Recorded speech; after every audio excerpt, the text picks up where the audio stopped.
మీ business ఏదైనా మీ ఊర్లో promotion చేయాలంటే అది సుమన్ టీవీతోనే సాధ్యం. ఇప్పుడే సంప్రదించండి. Welcome to Suman TV. నేను మీ విజయని. ఇటీవల జరిగిన ఎన్నికల ఫలితాల్లో టీడీపీ ఘన విజయం సాధించింది. అలాగే చూసుకున్నట్లయితే వైఎస్ఆర్సీపీ ఓడిపోయింది. సో ఈ విషయమై మనతో పాటు మున్సిపల్ వైస్ చైర్మన్ గారు, పుంగునూరు వైఎస్ఆర్సీపీ కార్యకర్త పరిచయకులు జింకా చలపతన్న గారు ఉన్నారు. ఆయనతో మాట్లాడదాం. సార్ నమస్తే సార్. Good morning. బాగున్నారు సార్? రాష్ట్రంలో టీడీపీ ఘన విజయం సాధించింది. సో అలాగే వైఎస్ఆర్సీపీ కూడా ఓడిపోయింది. దీని పట్ల మీ స్పందన ఏంటి? రాష్ట్రంలో ఘన విజయం టీడీపీ, బీజేపీ, జనసేన కూటమికి ప్రజలు మద్దతు ఇచ్చారు, మమ్మల్ని తిరస్కరించారు. ప్రజల తీర్పుని, ప్రజాస్వామ్యం అయిన మన దేశం, రాజకీయాలు ఎప్పుడు కూడా ప్రజలు ఇచ్చిన తీర్పుని ఎవరైనా కూడా గౌరవించాల్సింది. మేము కూడా అట్లే గౌరవిస్తున్నాం. ఎందుకంటే 2014లో వైఎస్ఆర్ కాంగ్రెస్ పార్టీ 67 సీట్లు వచ్చినాయి రాష్ట్రంలో. అప్పుడు తెలుగుదేశానికి 107 సీట్లు వచ్చినాయి. ఆ రోజు కూడా ప్రజల యొక్క తీర్పుని గౌరవించినాం. ఆ తర్వాత 19లో 151 సీట్లు వచ్చినాయి. ఈరోజు 111 వచ్చినాయి. కాబట్టి మనకు అధికారం కట్టబెట్టినప్పుడు కానీ, లేదు ప్రతిపక్షంలో కూర్చోబెట్టినప్పుడు కానీ ప్రజల తీర్పే తుది నిర్ణయం. వాళ్ళ యొక్క తీర్పుపైనే మనం ఎప్పుడు కూడా, ఏ పార్టీ అయినా కూడా ప్రజల యొక్క తీర్పుపైనే, వాళ్ళ తీర్పునే మనం గౌరవించాలి. ఆ తీర్పుపైనే మనం నడుచుకోవాల్సి ఉంటుంది. మేము కూడా అంతే. వైఎస్ఆర్ కాంగ్రెస్ పార్టీ కూడా ఈరోజు ప్రజల తీర్పుని మేము గౌరవిస్తున్నాం. వైఎస్ఆర్సీపీలో 11 సీట్లు ఉన్నాయి. ప్రజలకు మీరు ఎలా అండగా ఉంటారు? వైఎస్ఆర్సీపీ 2014లో 67 సీట్లు, 2019లో 151 సీటు, 2024లో 11 సీట్లు. సీట్లు ఎన్నొచ్చినా, అధికారంలో ఉన్నా అధికారంలో లేకపోయినా ప్రజల పక్షాన నిలబడే పార్టీనే వైఎస్ఆర్ కాంగ్రెస్ పార్టీ. ఈ రాష్ట్రం విడిపోయినాక పుట్టిన పార్టీ వైఎస్ఆర్ కాంగ్రెస్ పార్టీ. ఆనాడు అధికారంలో ఉన్న కేంద్ర రాష్ట్ర ప్రభుత్వాలు ఏదైతే కాంగ్రెస్ పార్టీ ఉన్నిందో, ఆ కుట్రలతో, కృతంతాలతో దివంగత నేత, 10 కోట్ల ఆంధ్రుల అభిమాన రాజకీయ నాయకుడు రాజశేఖర రెడ్డి కుటుంబం పైన కక్ష సాధింపులు పెట్టుకొని జగన్మోహన్ రెడ్డి గారి పైన అక్రమ కేసులు పెట్టి 17 నెలలు జైల్లో పెట్టి, ఆ యొక్క కుటుంబంలోనే రాజశేఖర రెడ్డి గారి సతీమణైన విజయమ్మ పైనే ఆ రాజశేఖర రెడ్డి గారి తమ్ముడిని మరి ఎమ్మెల్యేగా నిలబెట్టి ఎన్నో కుతంత్రాలు చేసింది కాంగ్రెస్ పార్టీ. కానీ 2004లో కానీ 2009లో కానీ ఈ యొక్క భారతదేశంలో కాంగ్రెస్ పార్టీ 2 పర్యాలు రావాలంటే ఆనాడు దివంగత నేత రాజశేఖర రెడ్డి యొక్క రెక్కల కష్టం పైన చేవెళ్ళ నుంచి ఇచ్చాపురం వరకు పాదయాత్ర చేసి రైతు కష్టాలు తెలుసుకొని, నిరుద్యోగుల కష్టాలు తెలుసుకొని, సాగునీరు కష్టాలు తెలుసుకొని, తాగునీరు కష్టాలు తెలుసుకొని, మరి నిరుద్యోగుల కష్టాలు తెలుసుకొని, మహిళల కష్టాలు తెలుసుకొని, కార్మికుల కష్టాలు తెలుసుకొని, ఆ రోజు ప్రజలకు ఏమి చేస్తే మనం ప్రజల యొక్క మంచి ఏం చేయాలనేది పాదయాత్ర చేసి తెలుసుకున్నాడు. ప్రజల బాధల్ని పాదయాత్ర తెలుసుకొని మరి మేనిఫెస్టోలో పెట్టి రైతు రుణమాఫీ వచ్చిన వెంటనే తొలి సంతకం అని చెప్పాడు. 2004 ముందు జరిగిన పాదయాత్రలో ఉమ్మడి రాష్ట్రంలో రాజశేఖర రెడ్డి గారు. మరి ఆ రోజు రాజశేఖర రెడ్డి గారి మాటలపైన ఈ రాష్ట్రంలో, ఉమ్మడి రాష్ట్రంలో ప్రజలంతా కూడా నమ్మి మరి తీర్పు ఇచ్చినారు. అటు కేంద్రంలో ఇటు రాష్ట్రంలో కాంగ్రెస్ పార్టీ ఆ రోజు రూలింగ్లోకి వచ్చింది. రాజశేఖర రెడ్డి గారు మాట చెప్పిన ప్రకారం 2004లో ముఖ్యమంత్రి తొలి సంతకం అయితేనే 13,700 కోట్లు రైతు రుణమాఫీనంతా కూడా మరి ఆ ఒకే ఒక్క సంతకంతో మాఫీ చేసిన నాయకుడు రాజశేఖర రెడ్డి గారు. అదేవిధంగా రాష్ట్రంలో చాలామంది పేదవాళ్లకు ఆరోగ్యం బాగలేక, వైద్యం అందక, ఆ యొక్క ఖరీదైన జబ్బులు వస్తే డబ్బు లేక రైతాంగాన్ని, రైతు కూలీలు నిత్యము పొలంలో పనులతో ఆ క్రిమికి సంహారణ ఏవైతే ఆ మందులు ఉంటాయి, ఆ మందులు ఒకటి అనారోగ్యం పాలై, ఆ అనారోగ్యంతో హాస్పిటల్కి పోయి డబ్బు లేక ప్రాణాలు కోల్పోతుంటే, ఒక డాక్టర్గా ఆ పేదోనికి వచ్చిండే ఆ జబ్బుని మరి గ్రహించి ఒకే ₹1 పులివెందుల్లో వైద్యం చేసిన నాయకుడు భారతదేశంలో డాక్టర్ అనేవాడు ఎవడున్నాడంటే దివంగత నేత రాజశేఖర రెడ్డి గారు ఒక్కరే. కాబట్టి ప్రజలకు అంత పెద్ద ఎత్తున ఏదైతే అనారోగ్యంతో బాధపడుతున్నారో, ఈ రాష్ట్రంలో ఎవరు కూడా పెద్ద జబ్బు వస్తే డబ్బు లేకుండా ప్రాణాలు కోల్పోకూడదని సోనియా గాంధీ గారితో ఆ రోజు మాట్లాడి, కాంగ్రెస్ పార్టీలో ఉన్నారు కాబట్టి మేమందరూ ఆ రోజు ఉన్నాం కాబట్టి ఇవి చెప్తున్నాం. కాంగ్రెస్ పార్టీలో ఆ రోజు ఆరోగ్యశ్రీ భారతదేశంలో రాజశేఖర రెడ్డి కంటే కూడా వయసులో కానీ రాజకీయంలో కానీ ఎంతోమంది అనుభవం ఉన్న కాంగ్రెస్ పార్టీలో ఉన్న నాయకులకు ఎవరికి రాని ఆలోచన రాజశేఖర రెడ్డి గారికి 2004లో ఆంధ్రప్రదేశ్లో అధికారం వచ్చిన వెంటనే వచ్చింది. ఆరోగ్యశ్రీ తెచ్చి భారతదేశంలోనే వేరే రాష్ట్రాలకు కూడా ఆదర్శవంతమైన ముఖ్యమంత్రిగా, ఒక పేద ప్రజల పట్ల ఆలోచించే ముఖ్యమంత్రిగా, ఒక పేద ప్రజలకు సంపూర్ణమైన ఆరోగ్యం ఉండాలా అనే ఒక ఆలోచన పుట్టిన ముఖ్యమంత్రిగా చరిత్రలో నిలిచిపోయిన నాయకుడు రాజశేఖర రెడ్డి. దానికి నిదర్శనమే ఆరోగ్యశ్రీ. అదే కాకుండా ఎస్సీ, ఎస్టీ, బీసీ, మైనార్టీ అగ్రకులంలో ఉన్న పేద బిడ్డలకు కూడా చదువుకు దూరం కాకూడదని, ఈ యొక్క ఆర్థిక ఇబ్బందులతో చదువుకు దూరం కాకూడదని మరి ఫీజు రింబర్స్మెంట్ అనే కార్యక్రమం తెచ్చి అందరికి కూడా ఈ ఫీజు రింబర్స్మెంట్ అనే కార్యక్రమం తెచ్చి ఎన్నో లక్షల మందికి విద్యను ఇచ్చిన నాయకుడు మరి రాజశేఖర రెడ్డి.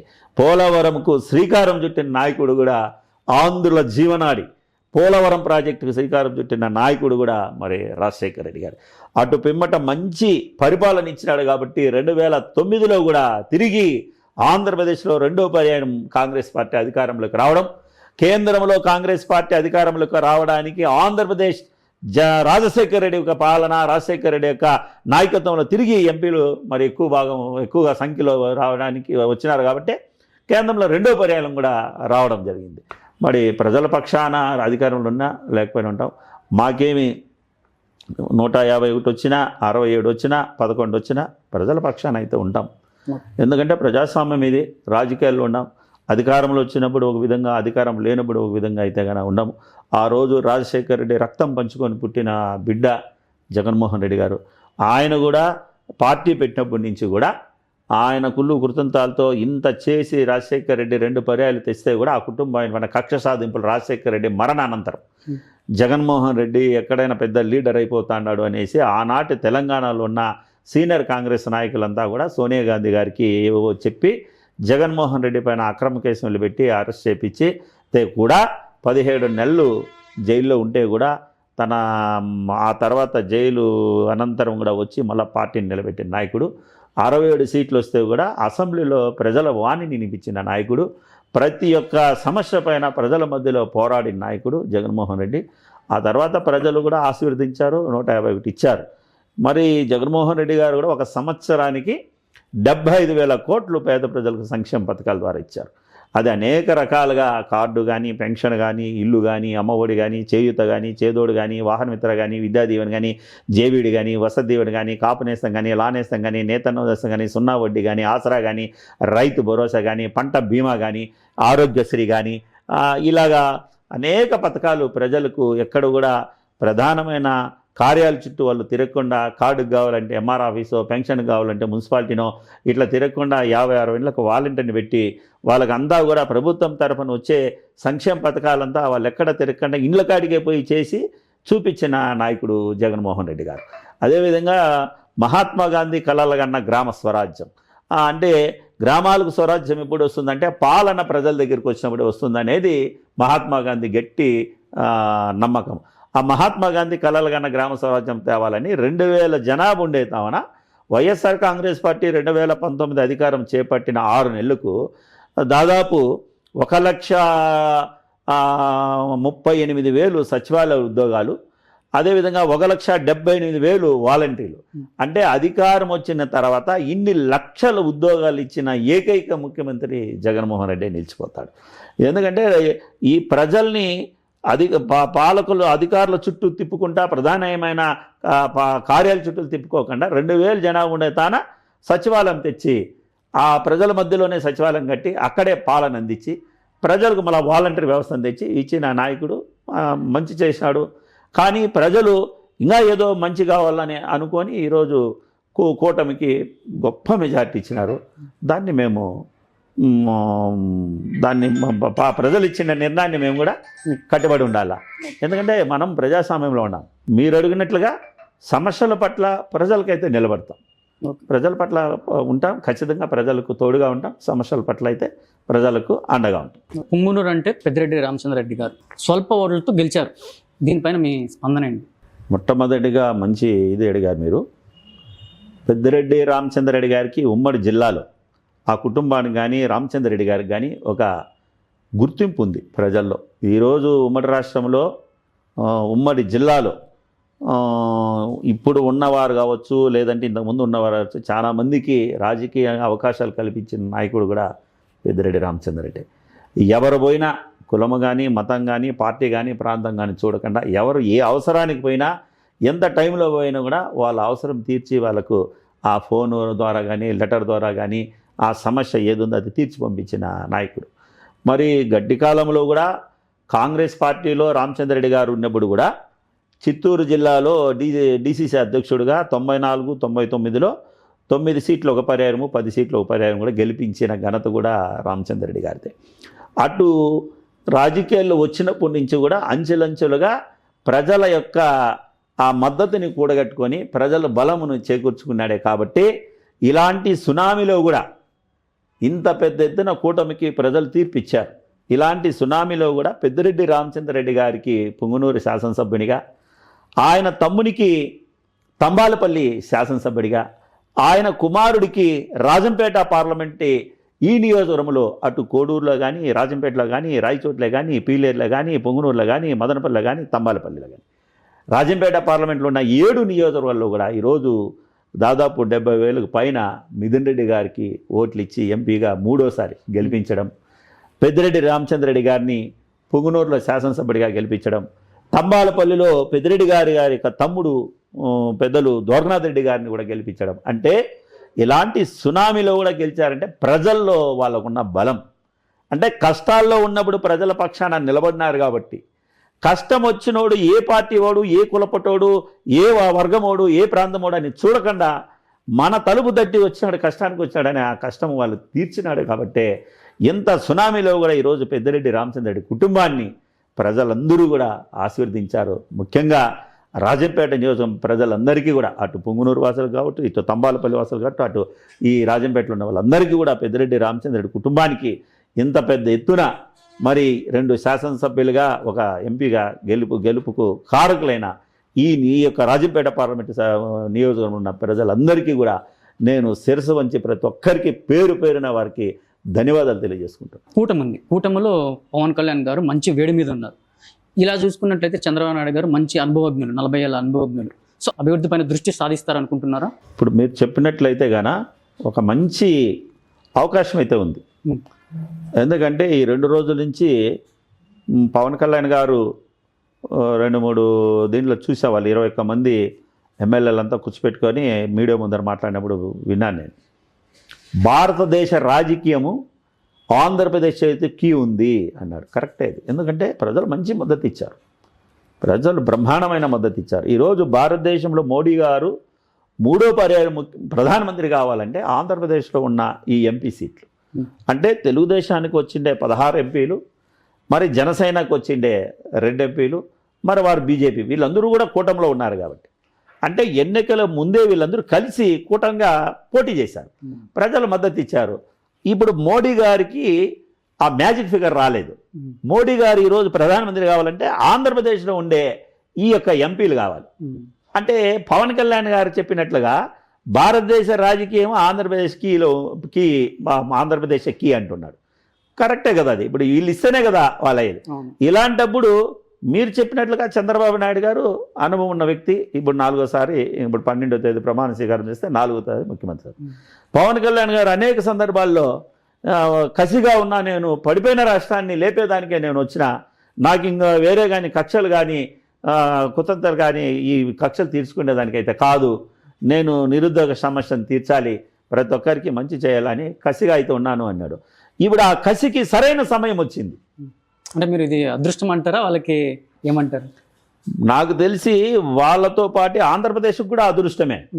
ఎందుకంటే మేము ఒక ప్రతిపక్ష పార్టీలో ఈరోజు మేము ఒకవేళ మేము అధికారంలో లేకపోయినా ప్రజలకు మంచి జరుగుతుందంటే రాజకీయం కంటే కూడా ప్రజలకు మంచి జరిగేదే ఏ నాయకుడైనా కోరుకుంటాడు, మేము కూడా అదే కోరుకుంటాం. ఎందుకంటే ఈరోజు ఆంధ్రప్రదేశ్ పరిస్థితి ఎట్లుంది, కేంద్రంనే శాసించే విధంగా ఉంది. ఈరోజు మోడీ గారు కూర్చోవాలంటే ఆంధ్రప్రదేశ్ ఎంపీలు కావాలా. ఇలాంటి పరిస్థితి మా జగన్మోహన్ రెడ్డి గారు కూడా గతంలో ఇదే కోరుకున్నాడు. అంటే ఏమి, కేంద్రంలో ప్రధానమంత్రి కావాలంటే ఆంధ్రప్రదేశ్ ఎంపీలు ముఖ్యంగా ఉండే సందర్భం రావాలా. అలాంటప్పుడు వాళ్ళ మెడలు వంచి ప్రత్యేక హోదా మనం తెచ్చుకోవచ్చు, పరిశ్రమలు తెచ్చుకోవచ్చు, ఆంధ్రుల జీవనాడి పోలవరం ప్రాజెక్టు కంప్లీట్ చేసుకోవచ్చు, దీంతో పాటు అనేక చిన్న చిత్తుకున్న ప్రాజెక్టులన్నీ కూడా కంప్లీట్ చేసుకోవచ్చు. రహదారులు కానీ, పరిశ్రమలు కానీ, సాగునీరు కానీ, తాగునీరు కానీ శాశ్వత పరిష్కారాలు మనం చేసుకునేదానికి ఒక అవకాశం ఉండిండు అని 2019 ఎన్నికల్లో అనేక సందర్భాల్లో చెప్పాడు. తీర్పు ప్రజలు మీరు ఏ విధంగా ఇవ్వాలంటే 25కి 25 ఎంపీలు మీరు కానీ గెలిపిస్తే కేంద్రంలో మన ఎంపీలు వాళ్ళకు ఆ రోజు అవసరం పడే విధంగా ఉండాల మీ తీర్పు. అలాంటప్పుడు మనం ఇక్కడ ప్రత్యేక హోదా నువ్వు ఇస్తానంటేనే నేను వచ్చి నీకు చెయ్యెత్తాను అని కూడా చెప్పిన సందర్భాలు ఉన్నాయి. జగన్మోహన్ రెడ్డి గారు ముఖ్యమంత్రి కాకముందు, అంటే 2019 ఎలక్షన్లో మీరు తీర్పు 25కి 25 ఇస్తే అప్పుడు ఢిల్లీలో ఉన్న కేంద్ర ప్రభుత్వానికి మన అవసరం అవుతుంది.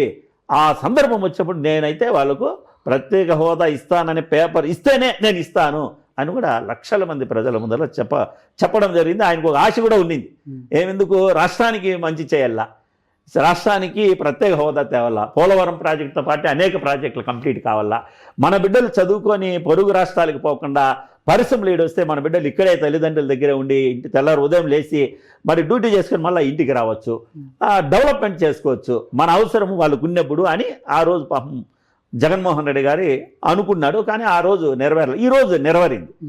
మాకు మా ప్రతిపక్ష పార్టీలు వాళ్ళు కావచ్చు, అయితే కూడా రాష్ట్రానికి మంచి జరిగే సందర్భం అయితే ఇప్పుడు వచ్చింది.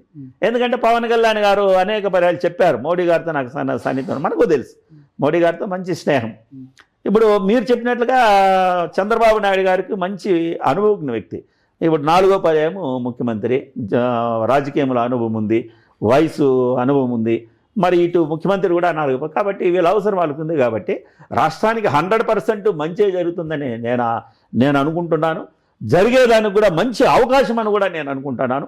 ఆ జరిగే దాంట్లో మా అవసరం ఉన్నప్పుడు కూడా వైఎస్ఆర్ కాంగ్రెస్ పార్టీ తప్పకుండా ఆంధ్రప్రదేశ్ అభివృద్ధికి, ఆంధ్రప్రదేశ్ యొక్క డెవలప్మెంట్కి, ఆంధ్రప్రదేశ్ యొక్క ప్రజల అవసరాలకి ఎప్పుడు కూడా మేము కూడా సహకరిస్తాం, ముందుంటాం. ఓకే సార్, ఫైనల్గా అయితే 11 నుంచి 175కి అంటే ఫ్యూచర్లో వచ్చే అవకాశం ఉందా?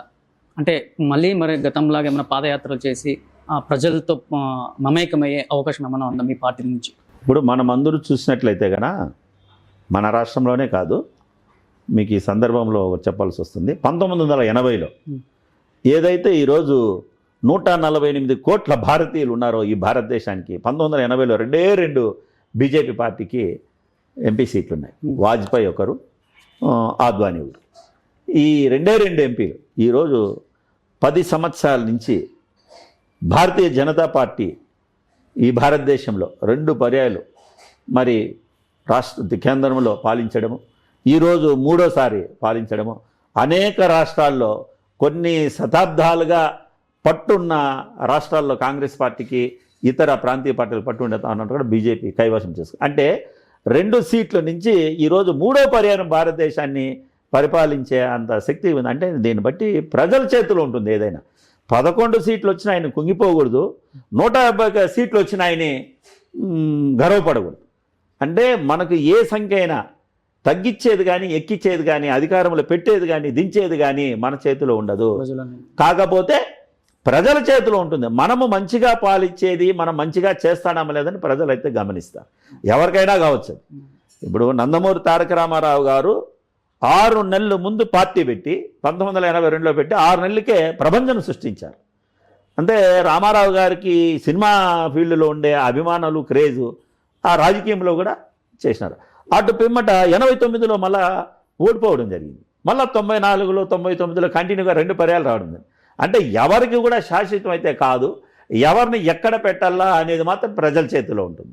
కాబట్టి 67 వచ్చినప్పుడు ప్రజల పక్షానే ఉన్నాం, 157 వచ్చినప్పుడు ప్రజల పక్షానే ఉన్నాం. ఈరోజు 11 వచ్చింది, ఆయన కుంగిపోకూడదు, ప్రజల పక్షానే ఉండాలి. ఇది ఎప్పుడైనా కూడా కింద పడినోడు లేయచ్చు, ఎక్కడ పోయిందో అక్కడే ఎత్తుక్కోవాలంటారు. ఈరోజు 23కు ఉండింది 2019లో. ఈనాడు ఇంత సునామీ సృష్టించిన ఈ కూటమి ఆ రోజు తెలుగుదేశం 23కే పడిపోయింది. మరి ఈరోజు దాదాపు 135 సీట్లలో ఏమో వచ్చింది.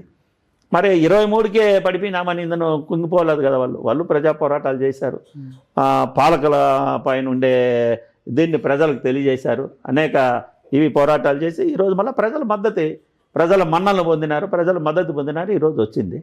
అట్లనే మాకు 67 వచ్చినప్పుడు మేము బాధపడలేదు, 67 వచ్చింది ఏందిలే మనకు అనుకోలేదే, 151 వచ్చింది ఏందిలే మనం అనుకోవాలి. ఈరోజు 11 వచ్చినా కూడా 67 వచ్చినప్పుడు 151 ఎట్లుండాలి అట్లే ఉండాలా. కాకపోతే ప్రజల పక్షాన నిలబడాలా, ప్రజలకు జరుగుతా అంటే మంచి కానీ చెడ్డదా అని గమనించాలా. మంచి జరిగినప్పుడు మంచి చేసినారనే చెప్పాలా, చెడ్డ చేసినప్పుడు ఆ చెడ్డకు తోడుగా ఉండాలి. అప్పుడే వాళ్ళకు మన పైన అరే మా కష్టాల్లో ఉన్నప్పుడు నిలబడినారు అనేది వాళ్ళకు కూడా నమ్మకం వస్తుంది. ఓకే సార్, భవిష్యత్తులో మీ పార్టీ ఇంకా బలంగా పుంజుకోవాలని కోరుకుంటున్నాం సార్. ధన్యవాదాలు సార్.